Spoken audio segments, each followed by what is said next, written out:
In gratitude, we offer this incense to all Buddhas and Bodhisattvas throughout time and space. May it be fragrant as Earth herself, reflect our careful efforts and our wholehearted mindfulness, and the fruit of understanding slowly ripening. May we and all sentient beings be companions of the Buddhas and Bodhisattvas, and may we awaken from forgetfulness and realize our true home.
Om Shalom Namaste.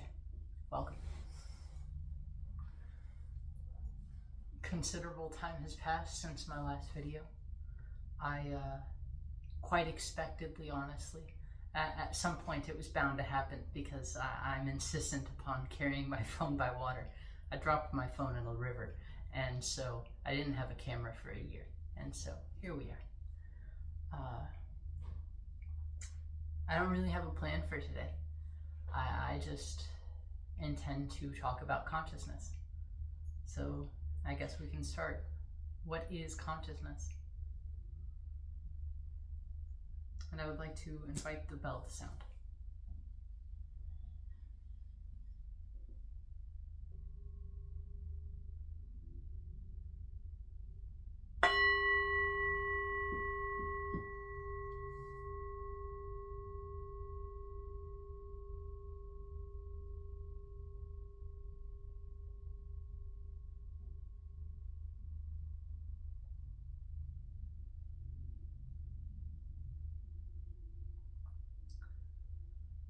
All dharmas are marked with emptiness. They do not appear or disappear, are not tainted or pure, do not increase nor decrease. In emptiness there are neither form nor feelings, perceptions, mental formations, or even consciousness.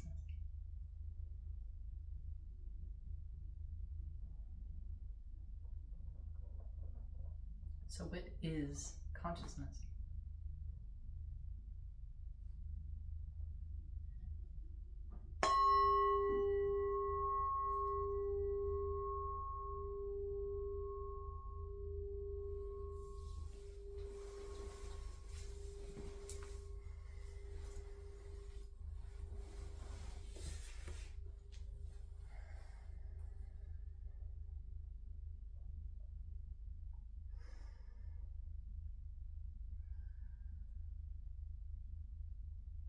I have a system of thought that I'm going to share with you today. And here, consciousness is a specific term. It is a technical term. It is in relation to two other terms. One is awareness, and one is mindfulness. Consciousness is like this Tibetan singing bowl right here. Make a sound.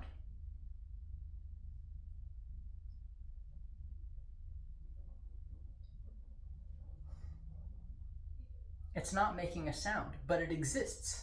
We can admit that there is not a Tibetan singing bowl here, and there is a Tibetan singing bowl here, and we can feel it. And so already the arrangement of its atoms into a particular shape and form is a primordial form of consciousness. It's existence as opposed to non-existence. Now, it doesn't make a sound on its own, but if we invite the bell to sound with an activator,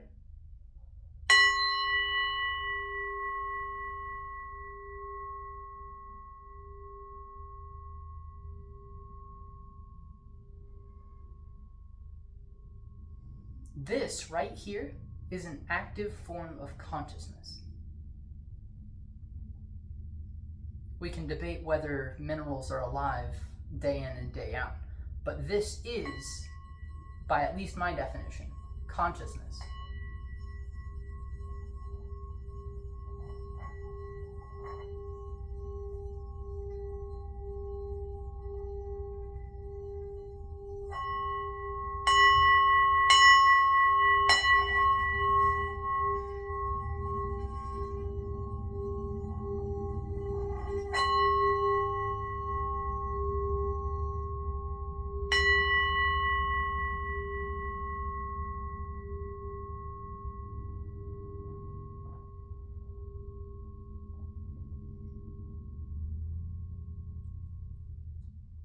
Now, consciousness is always consciousness of consciousness.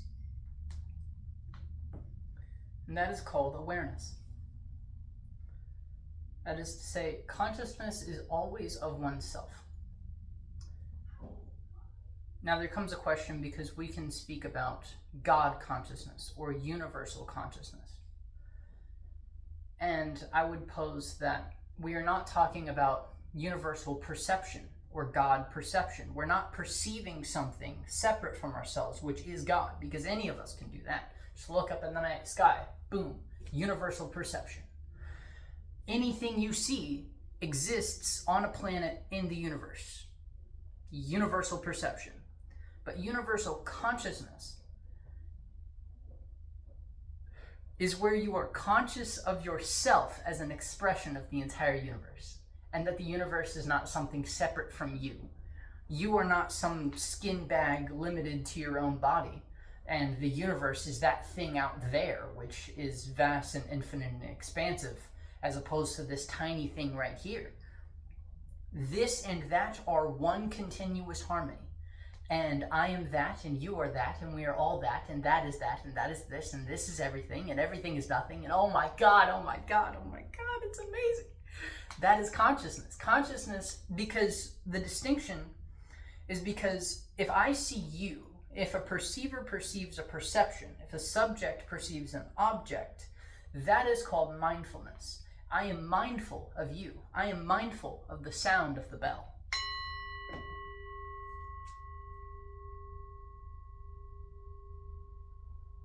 I don't experience that as a vibration of atoms in a rhythmic pattern. I experience that as sound. And that sound, we could go into a further discourse about how it's mediated through this three-dimensional supercomputer, which I inhabit, that comes equipped with, the three-dimensional nervous system that I inhabit that comes equipped with a supercomputer.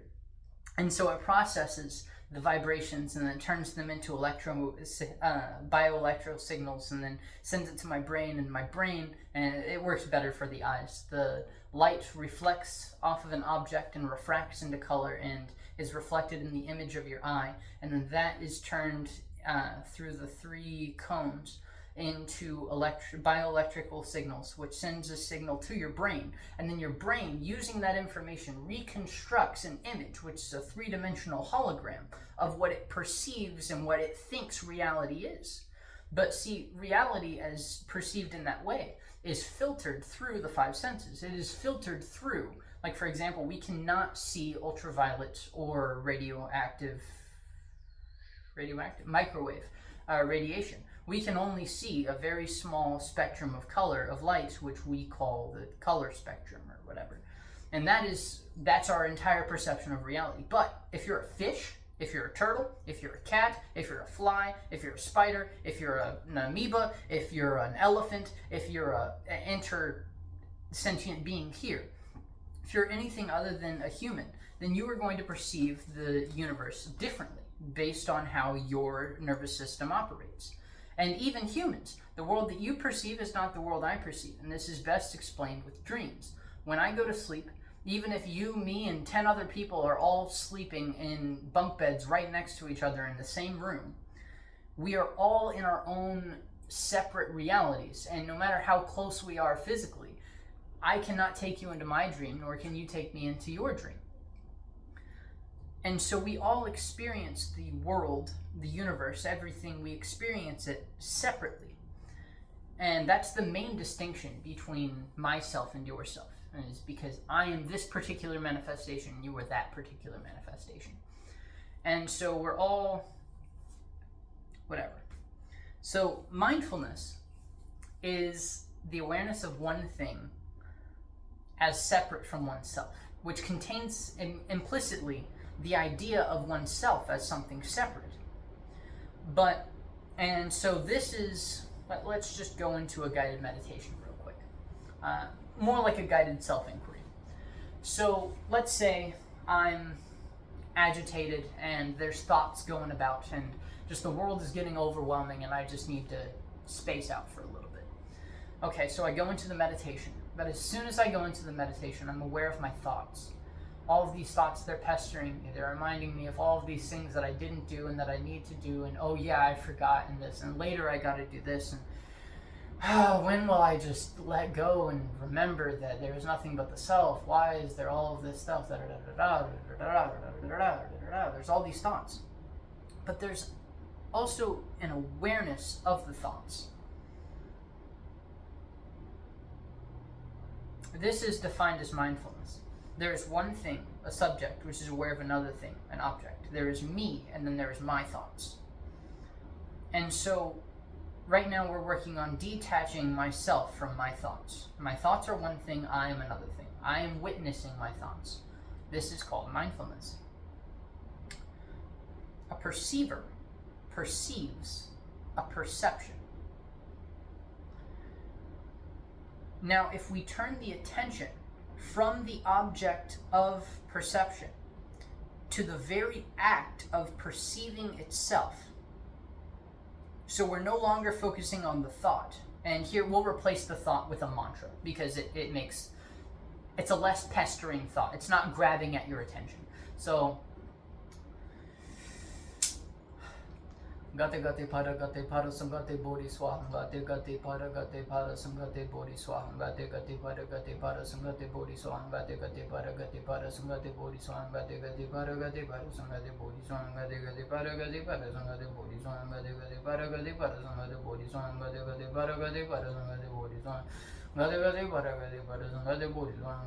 gate para samgate bodhi swaham gate para samgate bodhi swaham gate para samgate bodhi swaham gate para samgate bodhi swaham gate para samgate bodhi swaham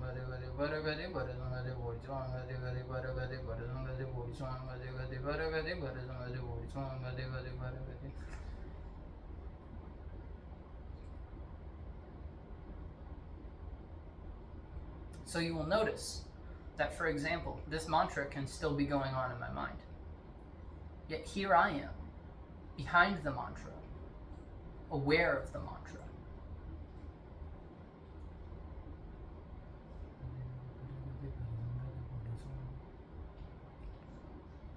And so I am not the mantra, I am not the thought. I am perceiving the thought. So now I'm going to turn the attention inward. Rather than focusing on the mantra, I'm going to focus on the act of perceiving.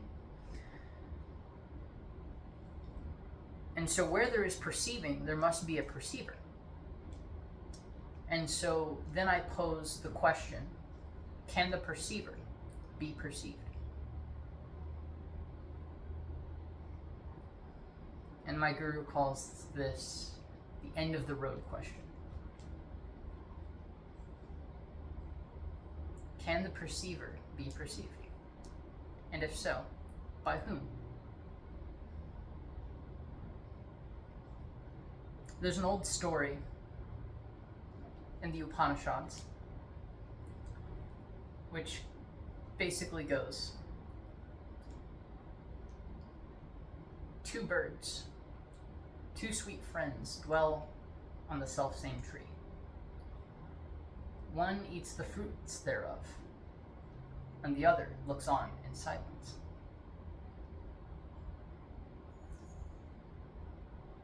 So we have first bird which eats the fruits on the tree, which goes about its life, doing its thing, tweeting its song, being a bird, living the life of a bird, consciousness in the form of a bird. And it's living its life. And then there's second bird, which merely watches first bird. It has no involvement, it has no anything. There's something going on, but it is completely detached witnessing. It's simply observing. And so first bird is the mantra. Gade gade bara gade bara zangade bori swang gade gade bara gade bara zangade bori swang gade gade bara gade bara zangade bori swang gade gade bara gade bara zangade bori swang gade gade bara gade. And then there is the awareness, the consciousness of that mantra and the one doing the mantra. So there's a thought, which is the mantra, and then there's the thinker of the thought. And then that thinker itself is being perceived by whom? So we're turning the attention rather than on the thought itself to the act of perceiving. And when there is perceiving, there must be a perceiver. So we're asking, can the perceiver be perceived? And if so, by whom? So we have first bird being watched by second bird. But who sees second bird? Does third bird watch second bird watching first bird? Does fourth bird watch third bird watching second bird watching first bird? It could go on infinitely, and I describe this as follows. What happens is that when you do this, you turn the mind inward upon itself, and something crazy happens. It's a feedback loop. The perceiver perceives the perception of the perceiver perceiving the perception of the perceiver perceiving the perception of the perceiver perceiving the perception of the perceiver perceiving the perception of the perceiver perceiving the perception. It goes infinitely. And I call it God contemplating God, contemplating God, contemplating God, contemplating God, contemplating God, contemplating God, contemplating God, contemplating God, contemplating God, contemplating God, contemplating God, contemplating God, contemplating God, contemplating God, contemplating God, contemplating God, contemplating God, contemplating God, contemplating God, contemplating God. And it's fun, you can get into the rhythm of it. But then that just takes the form of another mantra. And so there's this infinite perception of perceivers perceiving the perception of the perceiver perceiving the perception, but who perceives the infinite succession of them?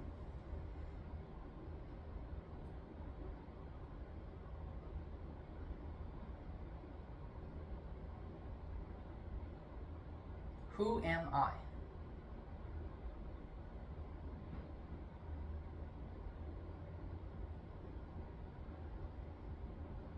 I am. Who am I? What am I? What is this I am?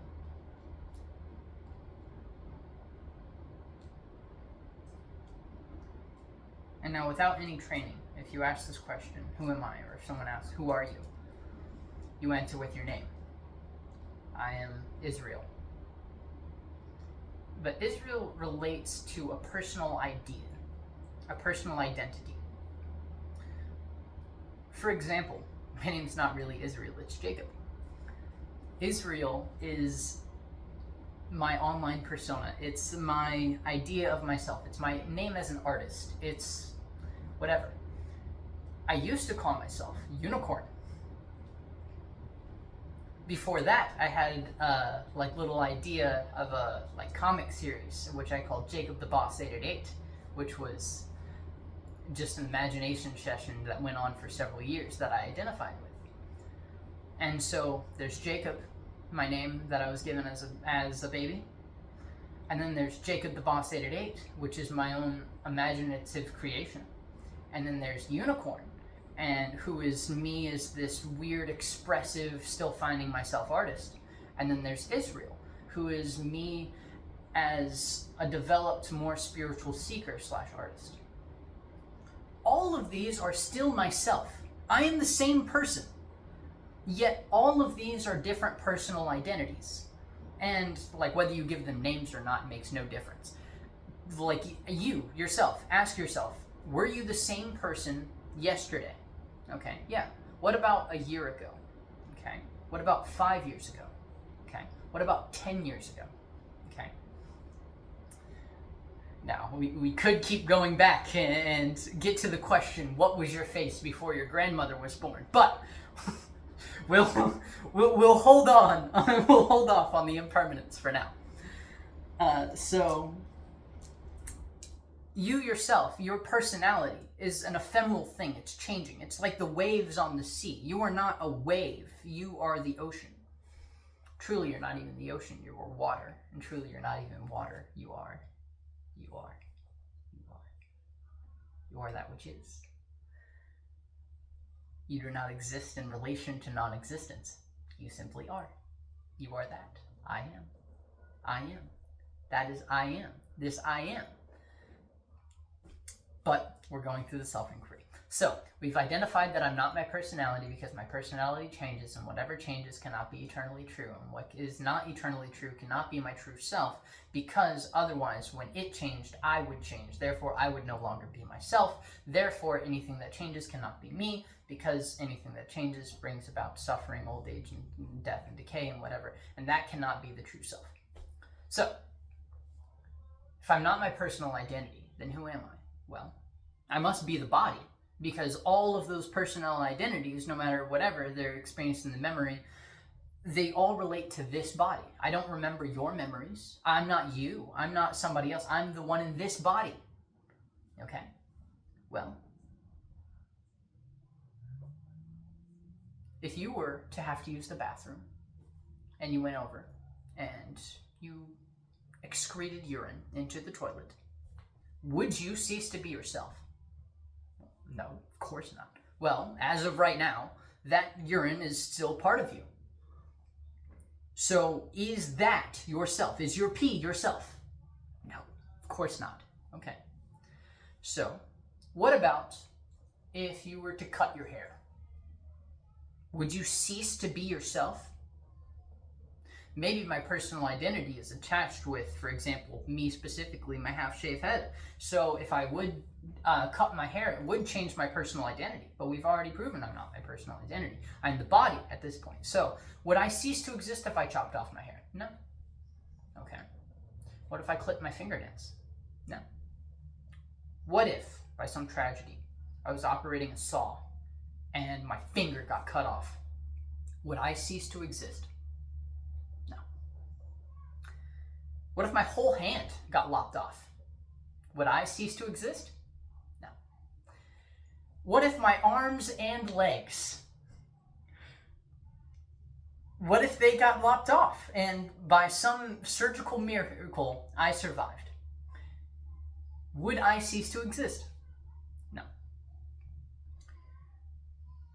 Now there is a question I will grant to the analytical, scientific, materialist mind that says, it's essentially, if my head got severed from my body, would I be identified with my mind, my heart, or are they both interdependent, and so without each other would they both cease to exist, and therefore I would not exist because I would die?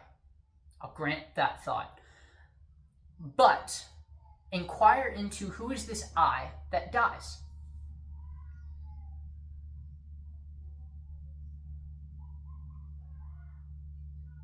Are you aware of your heartbeat? Are you aware of your breath?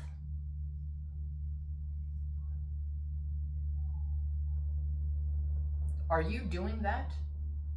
Or is that being done to you?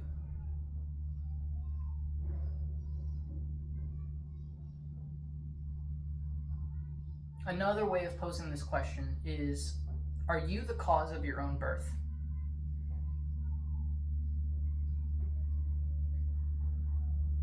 Did you choose to be born? And most people would answer no, unless you believe in a theory of reincarnation, for example, Hinduism. But because there's some series of thoughts, basically your soul exists independently, and so it exists in a higher realm, and so it chose to take this incarnation, and in so doing it chose its parents and whatever. But did you choose to be born? No, you were born. Born happened to you. And what about before you were born? Well, there was the universe. and the universe. Just in the same way that when you plant a seed, it grows into a tree, and that tree grows a fruit, and that fruit contains a seed, and that seed is planted and grows into a tree, and that tree into a fruit, and that fruit into a seed, So likewise, you grew out of the universe. You are something that the universe did. You, yourself, you are something that is an expression of the entire universe. And so, just in the same way that an effect is not separate from its cause, and the effect is more ephemeral. You can cut off the effect and still have the cause. For example, a wave in the ocean. You can have the ocean without waves. No, you can't, really. They're interdependent. You can't have an ocean without waves. But theoretically, the ocean, the water is more of a property. It's equally a property of both. But it's more a property of the ocean than it is the wave. And the wave is less of an existence, of an independent existence, than the entire ocean from which it springs. For example, all of these beads, they make up the mala, and they're all strung upon a single string. And so this individual bead, there's two directions we can go here.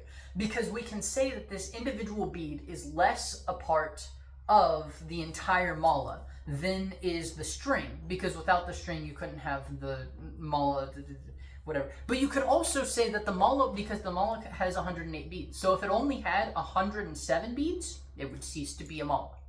It would not be this thing that it is now. And so all of these concepts are really, really, really interdependent. That's interdependent co-arising. Here, since we're here, might as well. Okay.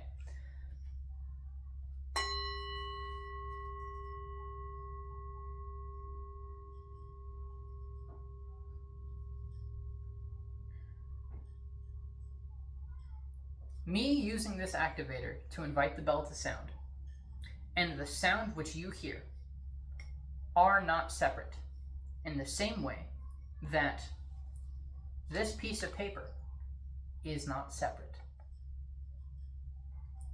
We can divide this paper into, is this going to be your left? I'm assuming so. For me, this is left, but I'm going to try to do your thing. So this is left, and this is right.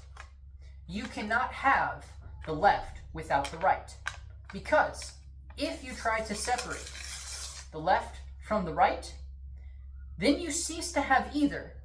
You just have two sheets of paper, each of which can be folded into left and right. And so if you have the left, then you also have the right. And if you take away the left, then you don't have right. You have sheet of paper. If you have a magnet with a north and a south pole, and you chop it off in the middle, you do not have a north pole and a south pole. You have two separate magnets, each with a north and a south pole. If you have a quark pair, because they come in pairs, if you try to separate the up from the down, the left from the right, or the top from the bottom, if you try to separate them, because of the equation which Einstein discovered, E equals mc squared, because energy converts into matter and matter converts into energy. A large amount of energy, small amount of matter, small amount of matter, large amount of energy. Because that is true, if you try to separate a quark pair, the amount of energy that it would take to do so creates another quark pair. So at no point can you ever have a single quark. There has to be a quark pair. This is called interdependent co-arising. This exists because that exists, and that exists because this exists. Now, how does this relate to mindfulness? How does this relate to consciousness? Because the fundamental question here is, what is consciousness? Because interdependent co-arising is mindfulness. It's the idea of a self which is separate from the universe and God, which is limited and defined. This is myself, as opposed to that is yourself. And everything, there's me, and then there's everything that is not me. That is the original distinction. I'm trying to think of how we should go about this. So,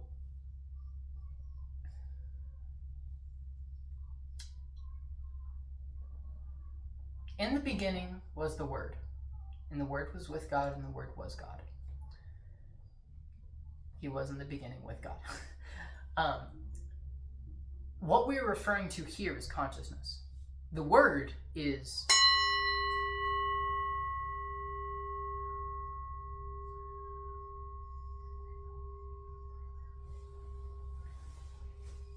Oh, my legs hurt.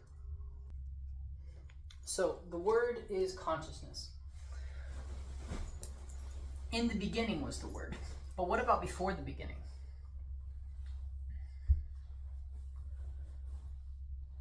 Before the beginning is now and ever shall be.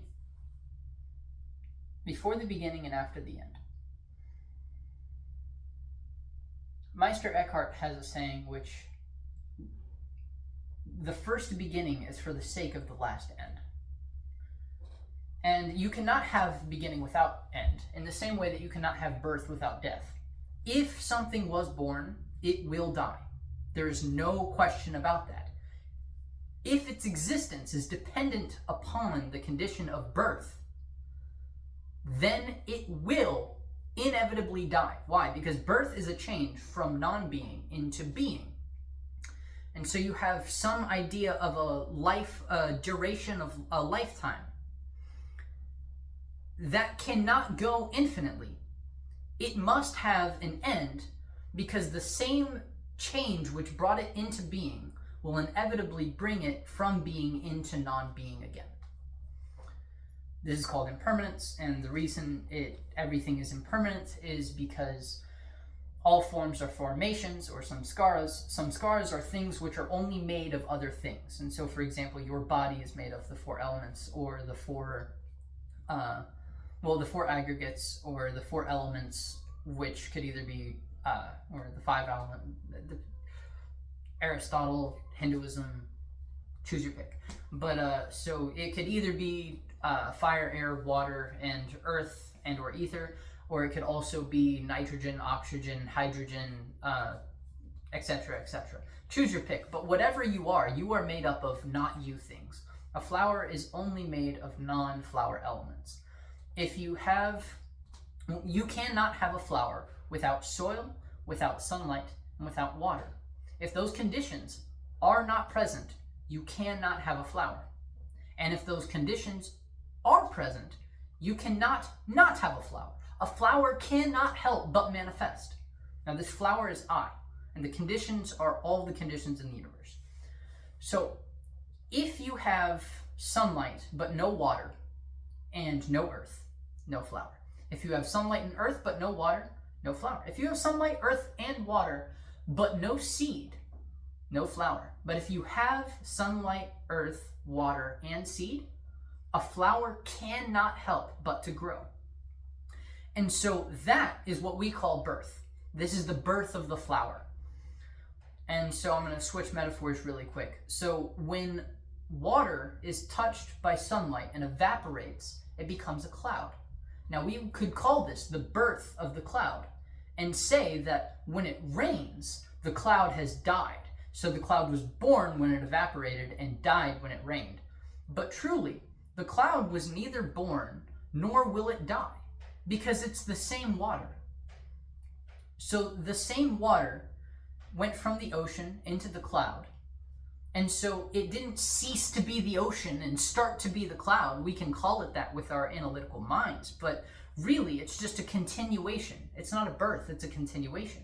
And so likewise, when the cloud returns to the earth and becomes rain, the cloud didn't die. It just continued in the form of a raindrop. And that raindrop fell into the soil and it nourished a plant into which grew a flower. And so that flower will eventually die. And from it will all of the nutrients which it took from the earth will be returned to the soil. And it will feed a mushroom, it will feed a worm, and out will grow a mushroom, and that will help everything decay, and that will bring everything back into the mycelium and soil, and from that, new plants can grow. I intend to write an entire book about this, just trying to figure out how to structure it. But so that is what everything is doing. It's this constant flow of existence. And so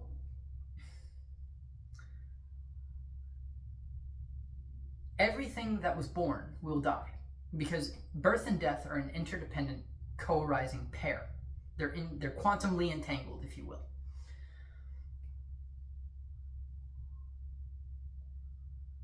But what is beyond birth and death?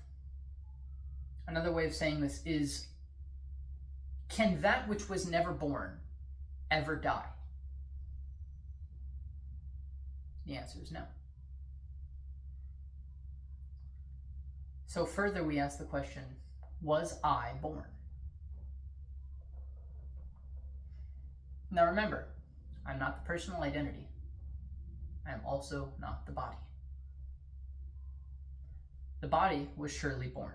It has a birthday, and it will have a death day. But if I am not the body,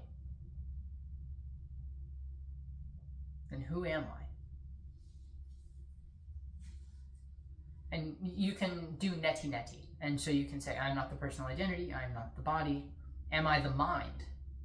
No, because I perceive the mind. Remember, that was the original thing.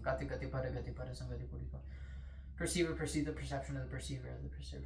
God contemplating, God contemplating. I am that I am, I am that I am, that I am, that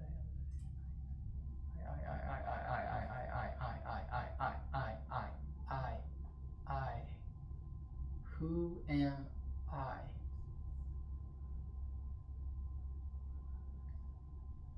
Am I the cause or the effect? The cause and the effect are both seen in that which I am. Am I something as opposed to nothing? Am I anything? Am I everything? Am I nothing? Am I... Who am I? What am I? Am I this thought? I am not this thought. This thought is perceived, along with the thinker of this thought, and the perceiver of the thinker, and, well, the perception of the thinker, and the perception of the perceiver. And I am beyond any form or anything which you can ascribe to me, because I am not anything.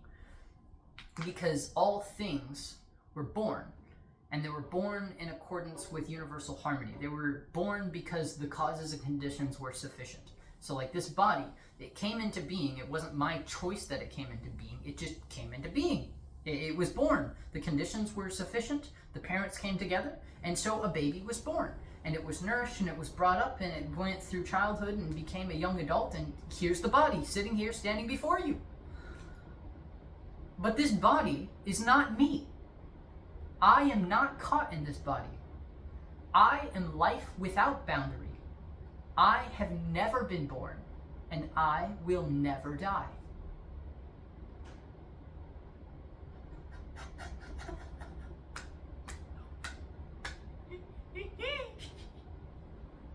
It's such a wonderful truth. You'll never get tired of it once you realize. It's so amazing. It's the same realization that the self and God are not two separate things. The self and God are two ideas which are interdependently co-arisen. There's one which is a creator and one which is a created being. But when you realize that you are not the created, and you can watch the creator and the creation, and both are occurring within the same self, I am, and you inquire into who am I,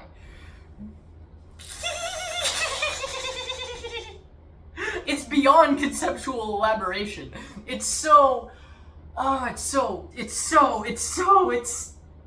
What can you say about it? Nothing, absolutely nothing. It's so thoroughly beyond any conception or idea you could ever have of what it is, that anything you think it is not.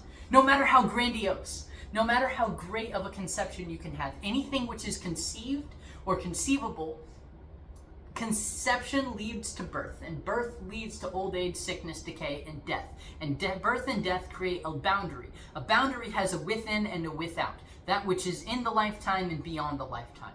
And so you can think of things in terms of internal and external. And the external is, like, for example, there's myself, and then there's the world, and then outside, like, the world is the earth with its atmosphere, and outside of that is the solar system, and outside of that is the galaxy, and outside of that is the universe, and outside of that is the multiverse, and outside of that is the...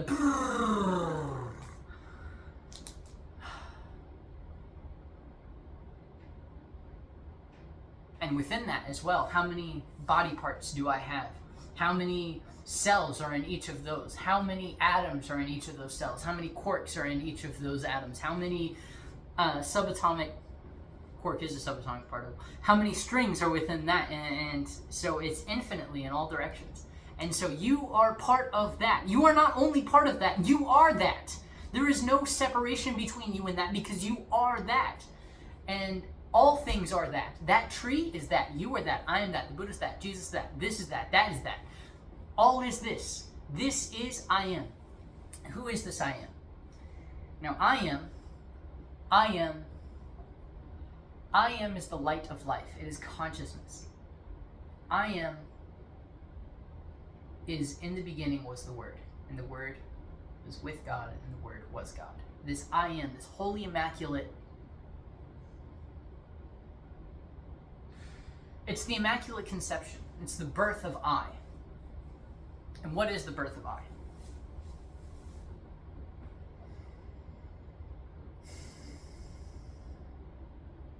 There's the death.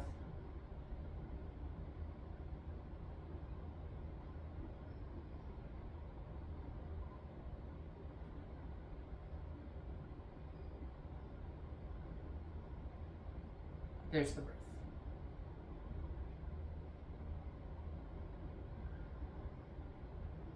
And there's the subsiding into the source from which it first arose.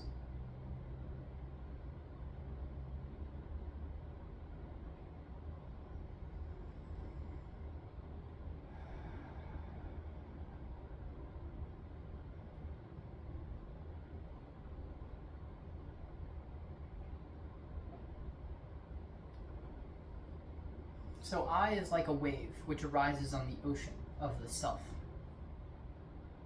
You are not the wave, you are the ocean. Truly, you are neither the wave nor the ocean, you are water. You are not water as opposed to fire and air and earth. You cannot say what you are.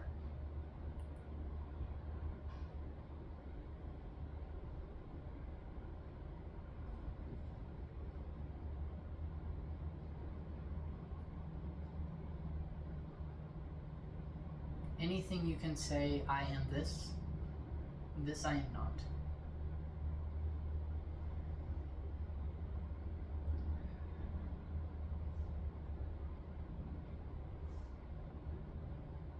There spawns a question, are there two eyes? And if there are two eyes, it's two birds. One perceives the other. There are not two eyes.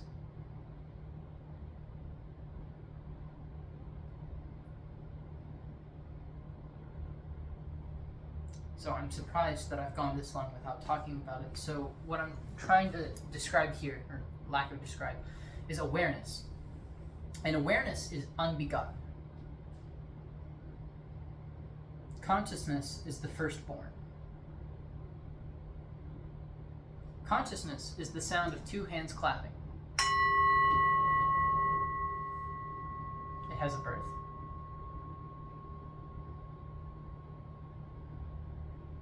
And it has a death.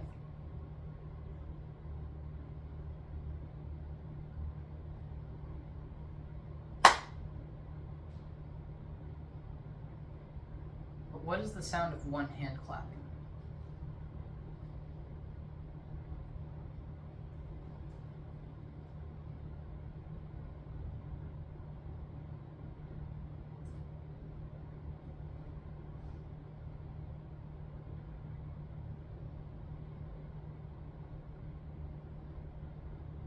That is awareness.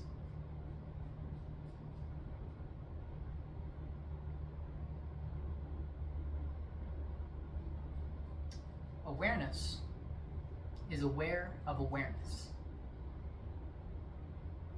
And that is called consciousness. When awareness is aware of awareness, it becomes consciousness. Consciousness, which is I am, it's not even I am, it's I. It's holy, immaculate, unborn self.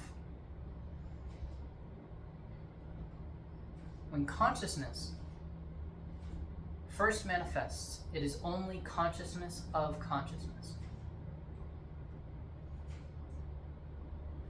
But since there is the awareness, which is unborn, and then there's the consciousness, which is the only begotten, consciousness can become conscious of awareness. And in doing so, it becomes conscious of itself as something separate from awareness, and awareness as something separate from itself. Whereas awareness is aware that consciousness is only awareness. And so this is the birth of consciousness as the holy, immaculate I am. I am is the firstborn. I am is mindfulness. When consciousness becomes conscious of awareness, this is called mindfulness. Because now one thing, a subject, is mindful of an object. There is self and there is God. There is self and then there is the universe. There is self and there is other. This is the origin of the distinction of the self. From there, mindfulness implies mind. There you have Leela and Maya. You have the play of life and you have the prison of life. The illusion of life. There we go. You have the play, which is the relative play of duality, which is all of life. And you have the Maya, which is the cycles of pleasure and pain and birth and death and all of that, which traps your consciousness into believing that it's something separate, when in truth it is only awareness. And there is only awareness. There is nothing that is not awareness. In the same way, this is the way that I mean, there is nothing that is not God. Because God is that which alone exists. Everything is only God in a new package. We can dress it in infinitely many different ways. But there is only, in truth, God. God alone exists. Otherwise, it wouldn't be God. It would be a God amongst other gods which war against... But that is only a thought in the mind of God, who alone is. There, in truth, is only God. And God manifests as the self. That is why when God reveals his name to Moses on Mount Sinai, he says, I am. Or not on Mount Sinai. When he sends Moses to talk to Pharaoh, and he asks, who shall I say sent me? He says, tell him, I am sent you. I am. This is the name of God.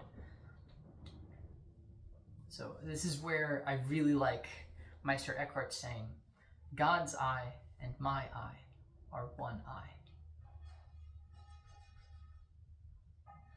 My eye and God's eye are one eye.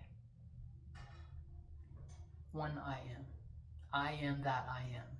I am not this which is being born. I am not this conceivable I am which is attached to I am the body. I am this person. I am this. I am that.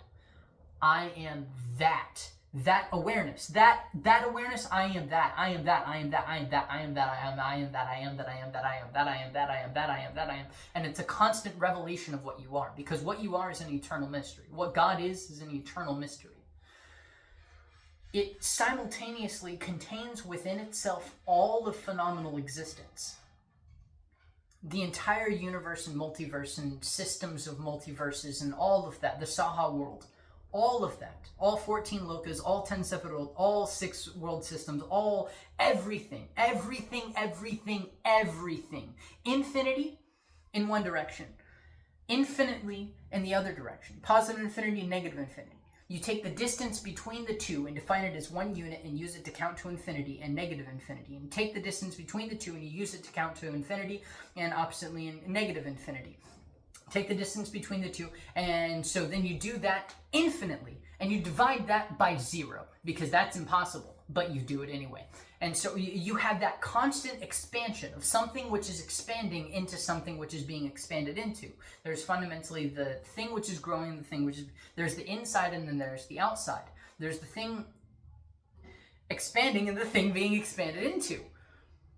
The thing which is being expanded into is awareness. The thing which is expanding is consciousness. And what consciousness is it's a manifestation or a particular idea of what God is. It's a particular manifestation of God. And it's infinitely many particular manifestations of God in all infinite directions at the same time. There is God, and then there's the infinitely many manifestations of God, which each of which have many manifestations of himself. Because the self of God is I am, and I am that I am. All things are that which is. And that alone exists. This awareness which alone remains. After everything else subsides, after the self and the body and every idea, everything subsides. That which is revealed is wholly immaculate, is beyond is and is not. It's not existing as opposed to non-existing. It just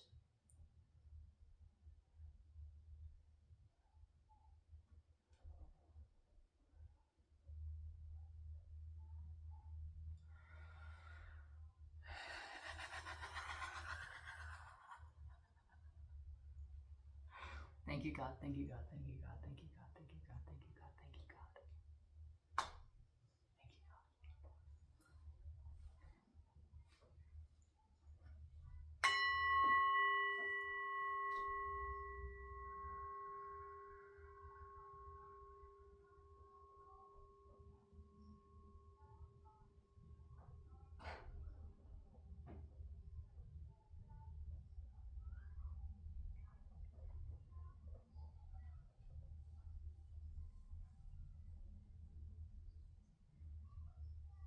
And so to recap,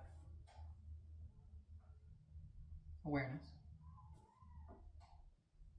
Awareness was never born and will never die. There's no limitation, there's no idea, there's only that which is, which we can term awareness.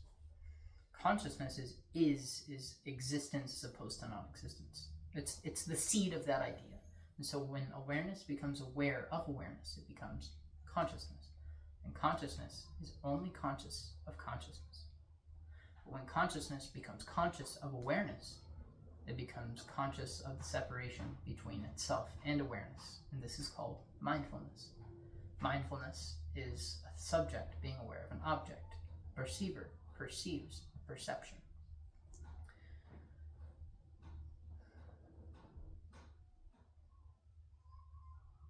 This is the womb entrance. This can either become I am this thing which is being born. I am this body. This body is the birth of mind. This I am the body as opposed to the world, as opposed to everything that is not me and my body. So this identification of the subject with the object of perception, that is birth. But if I see I am that, I am not this consciousness which is being born. I am not this thought which is being thunk. I am the thinker. I am not this consciousness which is being born. I am that awareness from which all things arose and in which they all subsist and into which they all subside. That alone exists, and I am that. Holy God. All things are that. There is no separation from that. That alone exists. And so in that, you have that is the birth of the self. And so,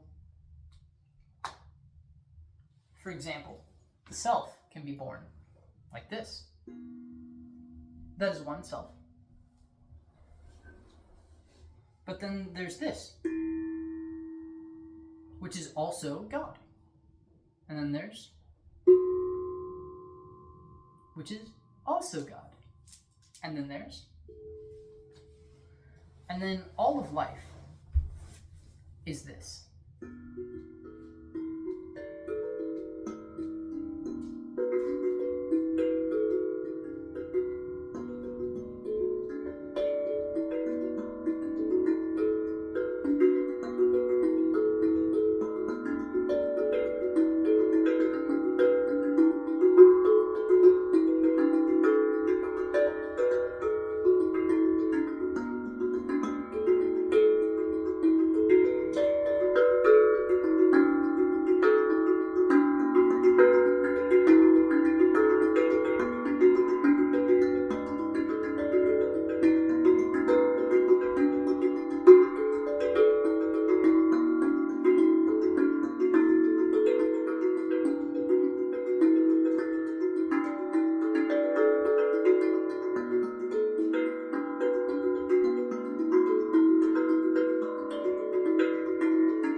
present moment.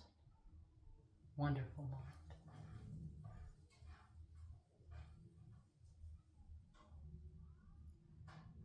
Notice that had a beginning and that had an end.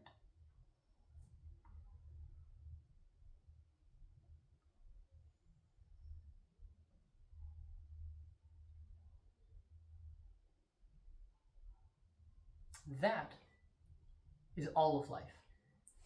Because that, imagine there's infinitely many notes. As many notes as there are sentient beings. So that's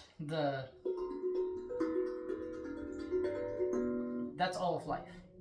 But all of you is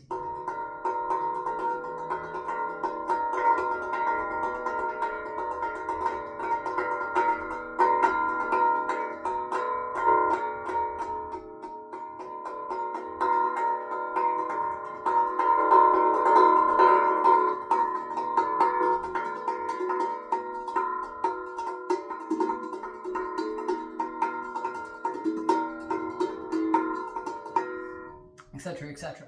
And so imagine that is being played on each note. And then somewhere else you have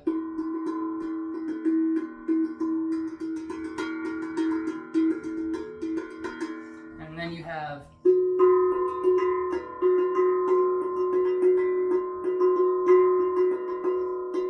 and so you have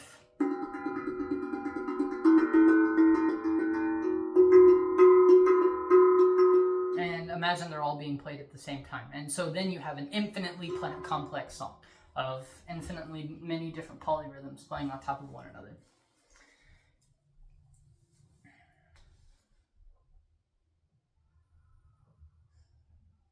And each one has a beginning and an end. Even each note.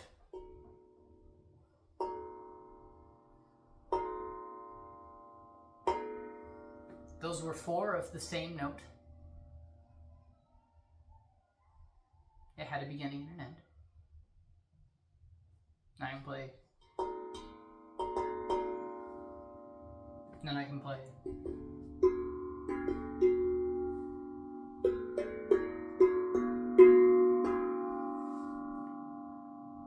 Beginning and end. Everything has a beginning and end. And they're all taking place within the ultimate beginning and end. And all of that, the beginning and the end, is all contained within consciousness. And consciousness is only a thought in the mind of God. It's a single grain of sand amongst a beach of grains of sand on the shore of an ocean which exists on a planet which floats in space. And you are not merely the infinite space. You are the infinite space along with the infinite ocean, along with the infinite grains of sand, along with the infinite sentient beings. Infinity expanding into infinity infinitely. You are that.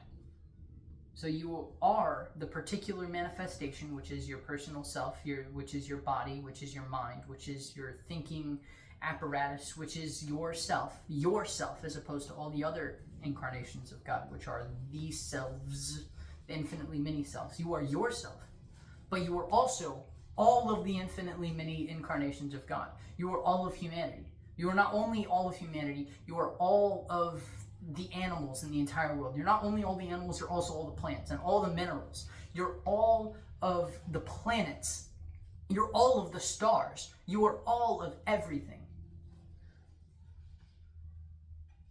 Because you are not any of it. All of it is only you, because you are not anything. Therefore, you are everything, because everything and nothing are interdependently co-arisen out of the same source, and that source is I am.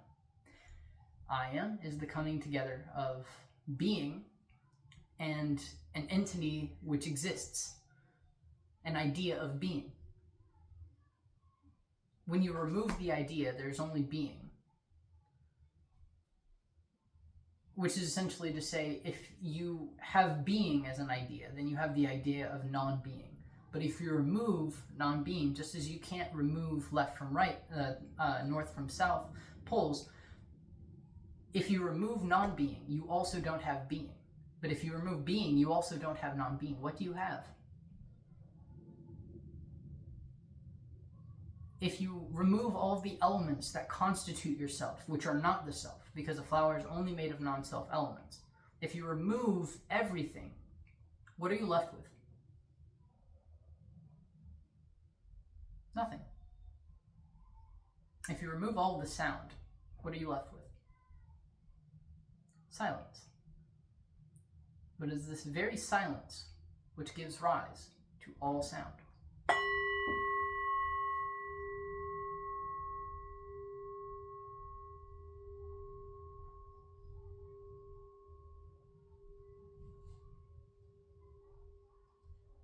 And it is in this very silence that all sound subsists, and into which it all subsides. The silence is ever unaffected. Yet you are not merely silence, nor are you merely sound. And out of all sound, you are not merely a particular sound. Yet you are this very particular sound, as opposed to all the other sounds. But you are not opposed to all the other sounds. You are in harmony, in accordance with all the other sounds, which all exists in silence. And you are all of it, because there's nothing which you are not, because you are not anything whatsoever.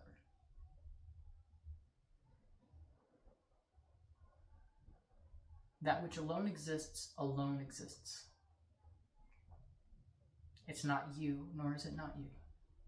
You cannot say, I am God, especially if you're going to say, I am God and you are not God. Wrong idea of God. You can only say, I am God insofar as everything is God. And if everything is God, then you are not particularly God. Everything is God. God alone exists. And there's nothing that is separate from God. You are that. All things are that.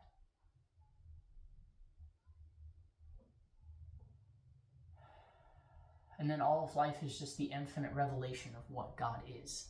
And what God is.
I hope you can see that there is nothing left to say, because anything you say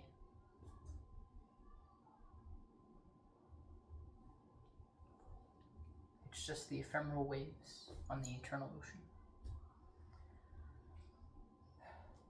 And so with that, I wish you many, many, many, many, many, many, many blessings, my dear friends. I hope that this has helped you see the true nature of reality as it ever is. I will continue to do my best to try to explain it in infinitely many different ways.